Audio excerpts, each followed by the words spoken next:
कथा उन वक्त जी आहे जॾहिं नंढे पुणन माण्हू हो।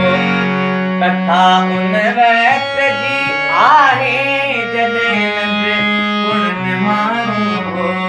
अवांजी सूंह मूमल हुई ओहा स्कूल जी अच वञ उहे चिठियूं चुमण जहिड़ियूं। स्कूल जी अच वञ उहे चिठियूं चुमण जहिड़ियूं। स्कूल जी अच वञ उहे चिठियूं चुमण जहिड़ियूं।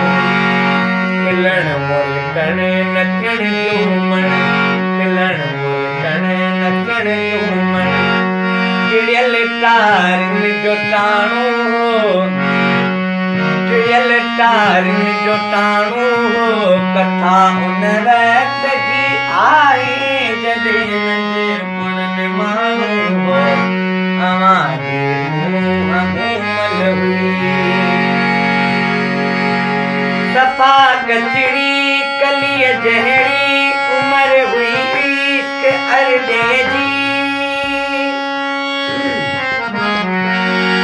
सफ़ा कचड़ी कलीअ जहिड़ी उमिरि हुई अरॾे जी। सफ़ा कचड़ी कलीअ जहिड़ी उमिरि हुई इश्क अरॾे जी। सफ़ा कचड़ी कलीअ जहिड़ी उमिरि हुई इश्क अरॾे जी। नवाबन जीअं निहारण जो नवाबन जीअं निहारण जो नचायो पाण नाणो नचायो पाण नाणो। कथा उन वक्त जी आहे जॾहिं नंढे पुणन माण्हू हो। अवांजी सूंह मूमल हुई असांजो इश्क राणो हो। अवांजी सूंह मूमल हुई बड़ी महफ़िल को पुछंदी बड़ी महफ़िल में को पुछंदी अवां ते केरु हो पागल।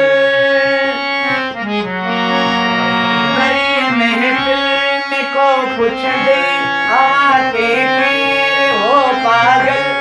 बड़ी महफ़िल में को पुछंदी अवां ते केरु हो पागल। मथे ते धक हणी चवंदे मथे ते धक हणी चवंदे त हिकु महबूब माण्हू हो त हिकु महबूब माण्हू हो। कथा उन वक्त जी आहे कथा उन वक्त जी आहे जॾहिं नंढे पुणन माण्हू हो। अवांजी मूमल हुई असांजो इश्क राणो हो। अवांजी सूंह मूमल हुई असांजो इश्क राणो हो। कथा